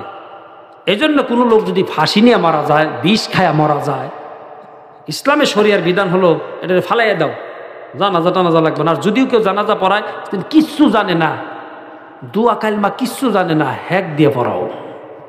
কারণ এরা আল্লাহ আত্মহত্যা করছে। কি করছে? আত্মহত্যা করছে। মরণ, হায়াত, বেঁচে থাকা, মরণ এগুলা কার হাতে? আল্লাহর হাতে। একজনে কয়, একজন একটু বিপদে পড়ছে তো, এক মহিলা জামাই প্যারালাইসিস হয়েছে অল্প বয়সেই। তো মাগরিবের সময় দেখবেন হাঁস প্যাপা করে, মুরগি গ্যাগা করে, বাছুর প্যাপা করে, মানে চতুর্দিকে কাজ লেগে যায়। এদিকে রান্নাঘরের রান্না ঢুকাইতে হয়, মানে আপনার জাল দিতে হয় রান্নায়, জোরে কান ঠিক না? এদিকে মানে চতুর্দিকের কাজ মাগরিবের সময় শুরু হয় গ্রামগঞ্জে। মহিলা কইতেছে, আল্লাহ তুমি আমাকে দেখো না, আমাকে নিয়ে যেতে পারো না, আমার আর সহ্য হয় না। জোরে কান এরকম একটা ডায়লগ আছে না নাই? এরকম একটা ডায়লগ আছে। তো মনে করেন এদিকে স্বামী প্যারালাইসিসের রুগী, কিচ্ছু কইতে পারে না, রাগ কোন জায়গায় ডালবো যাইতেও পারে না, থাকতেও পারে না, রাগ কইরা কইতাছে। 2 দিন আগে কালা কুসকুসে একটা গাই বিয়েছে, হে বাছুরটাও বান্ধা লাগে। তো রাত্রিবেলা সব কিছু কন্ট্রোল করে শুইছে। রাত 12টার সময় করছে কি, এই বাছুরটা আস্তে আস্তে হাঁটতে হাঁটতে হাঁটতে হাঁটতে হাঁটতে হাঁটতে যেখানে ভুসি আসিল, ছাল বা ভুসি, গমের ভুসি আসিল, ওই জায়গায় একটা ছোট ড্যাগ, এই ড্যাগের ভিতরে ছাল বা ভুসি, ওটার মধ্যে মুখ ঢুকাই দিছে। ঢুকাইতে মাশাআল্লাহ ঢুকাইছে। এখন টানে আর বের হয় না। মাথা যখন উঁচা করছে, পাতিলার ওই সাইড কালা কুসকুসা। এখন মুখের ভিতরে যে ভুসি ভরতাছে ওখান থেকে খাইতাছে, কিন্তু আস্তে আস্তে হাঁটতে হাঁটতে হাঁটতে হাঁটতে মাশাআল্লাহ যেখানে স্বামী স্ত্রী পোলাপান শুইছে, একটার বাছুরটা যায় মহিলার মাথার কাছে নিয়ে ড্যাগটারে থামাইয়া দিছে। এখন হঠাৎ করে যখন টুকা লাগছে না, তাকাইছে, তাকাইয়া দেখে যে আল্লাহ আজরাইল এসে কাছে উপস্থিত। কইতেছে, আল্লাহ দিনের বেলায় যে কইছিলে আমি এই যে রুগী মনে হয় ভুলে অন্য, এই যে আমার পাশে এই নেই, জামাইরে দেখে দিতেছে, তুমি না রুগী নিয়ে বেড়াইছো, এই যে প্যারালাইসিস 6 মাস ধরে বই, জি জি জি অথচ দিনে কি কইছে, আল্লাহ মারে, কেউ মরতে চায় না। জামাইটা দেখে দিতেছে যে মনে হয় ভুলে আমার কাছে আইছে, নেওয়ার কথা এইটারে। আসলে কি আজরাইল আইছে না বাছুর ডেক মাথায় করে আইছে? হ্যাঁ, মনে করছে যে আজরাইলই আইছে। এই জন্য মৃত্যু কেউ মানে বলে ঠিকই, কিন্তু রাজি না। জোরে কোন ঠিক না? ঠিক। আল্লাহর রসুল তারও দুনিয়া থেকে যাওয়া লাগছে, আপনারও যেতে হবে, আমাকেও যাইতে হবে, যাওয়া থেকে বাঁচা যাবে না। বন্ধুরা আমার, বাইরে আমার, লক্ষ্য করেন, দো জাহানের বাদশা নবী দুনিয়া থেকে যাবে।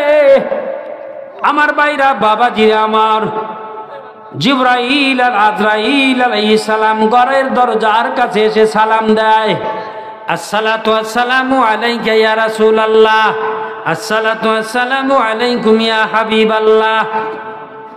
দরজার কাছেই। এই সাইডে গল্প করে কেরা রে? ও সাইডে কবরস্থান দেখছোস? ওইটা কিন্তু থাবা দিব তো গো, দেখছেন? তা ওরা টের পাইতেছে না।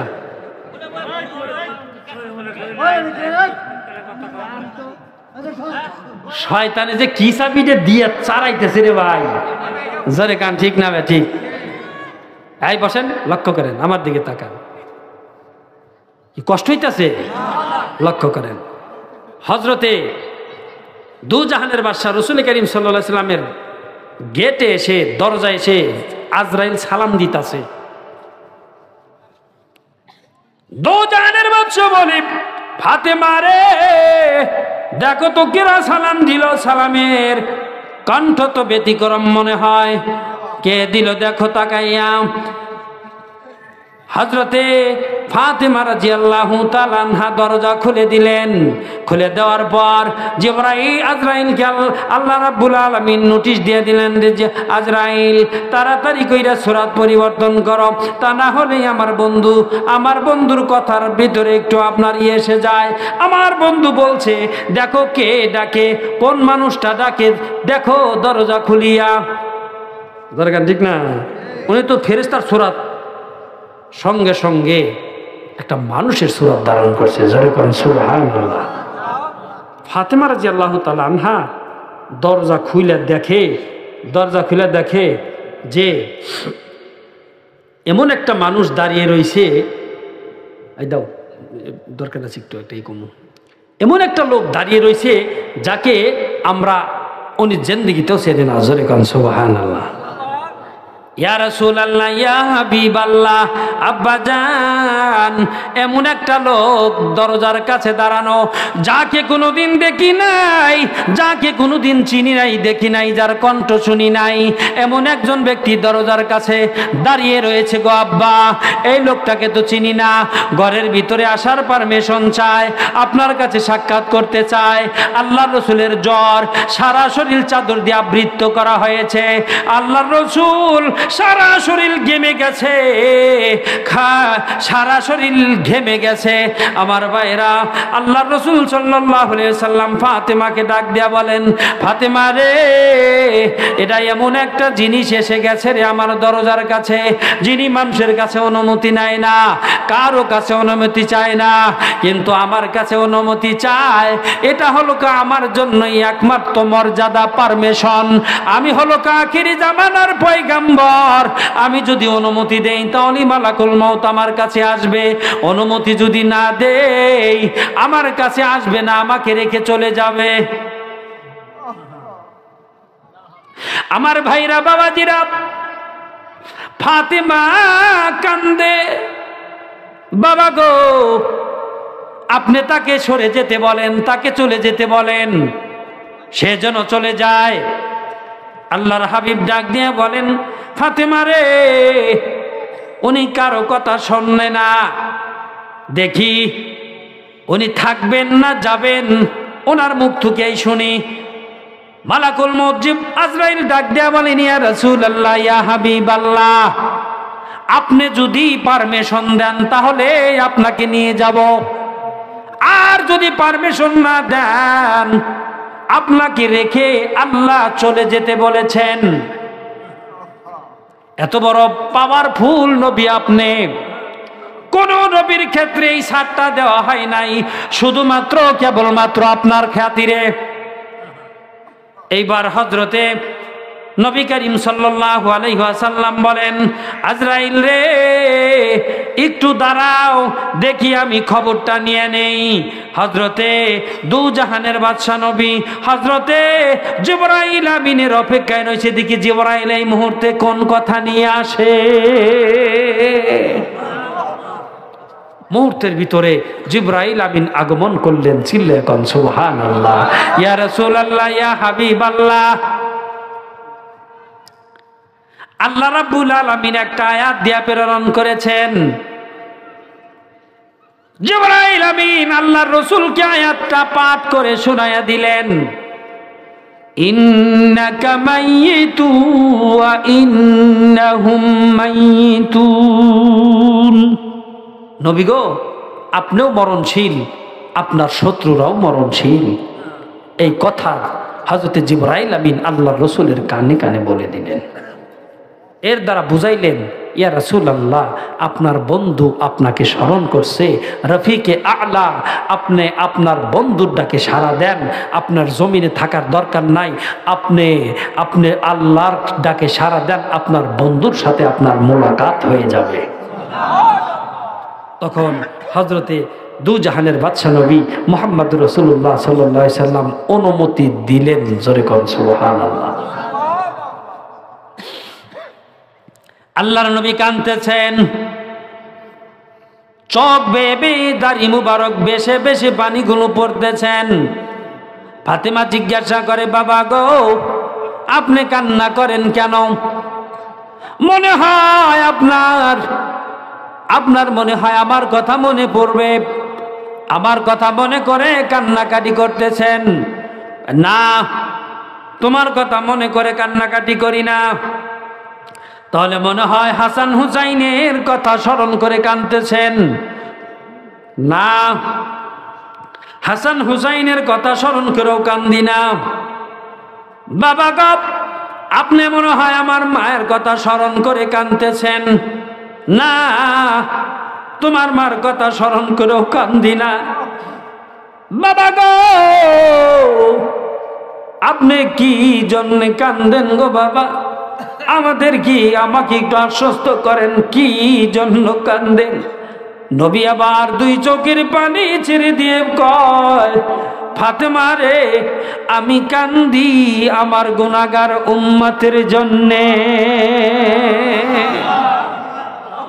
আমি কান্দি আমার গুনাহগার উম্মতের জন্যে।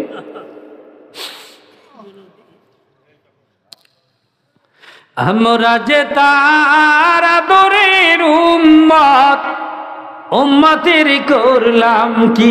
রাসূল আমার আল্লাহর দোস্ত, আখেরি নবী। আমরা যে তার মুহাব্বতের উম্মত, উম্মতের করলাম কি?